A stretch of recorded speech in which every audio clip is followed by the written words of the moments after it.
Hi friends, good afternoon. இன்னைக்கு மதிய லஞ்சுக்கு நம்ம வீட்டில் as usual சுட சுட சாதம்,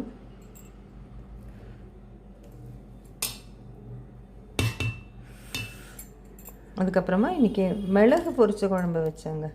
இது இந்த பத்திய பெருங்காய பத்திய பொரிச்ச குழம்பு, மிளகு குழம்புன்னு சொல்லுவாங்க. ஆக்சுவலி எங்கள் வீட்டில் இதை பெருங்காய பொரிச்சழம்பு அப்படின்னு சொல்லுவாங்க. இதில் பெருங்காயமும் பிளாக் பேப்பர் பவுடரும் மட்டும் சேர்த்து செய்வோம்.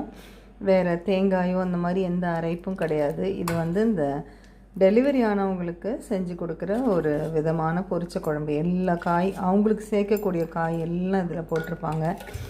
உருளைக்கிழங்கு போட மாட்டாங்க, நான் போட்டிருக்கேன். ஏன்னா நம்ம வீட்டில் அந்த மாதிரி பத்தியத்துக்கு செய்யலை இல்லையா, அதனால் நான் போட்டிருக்கேன்.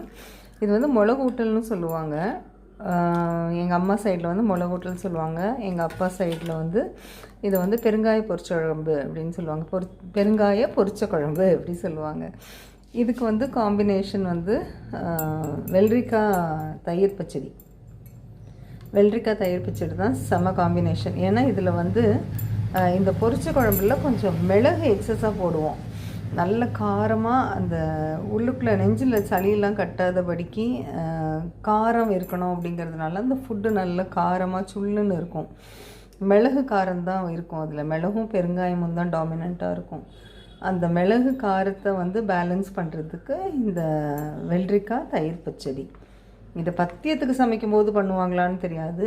பட் நார்மலாக நம்ம இப்படி நார்மலாக செய்யும்போது இந்த காம்பினேஷன் ரொம்ப நல்லா இருக்குன்னு நான் பார்த்தேன். என்னோடய எக்ஸ்பீரியன்ஸில் அது பார்த்துருக்கேன். அதனால் அப்புறமா மோர், அவ்வளோதான். இன்றைக்கி நம்ம வீட்டில் இதுதான் சமையல். நீங்கள் என்ன சாப்பிட்டீங்கன்னு சொல்லுங்கள்.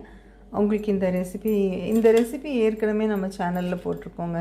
இந்த மெனு உங்களுக்கு பிடிச்சிருந்ததுன்னா எனக்கு ஒரு லைக் கொடுங்க ப்ளீஸ். அண்டு உங்களுக்கு இந்த சேனல் கண்டென்ட் பிடிச்சிருந்தால் சப்ஸ்கிரைப் பண்ணிக்கோங்க.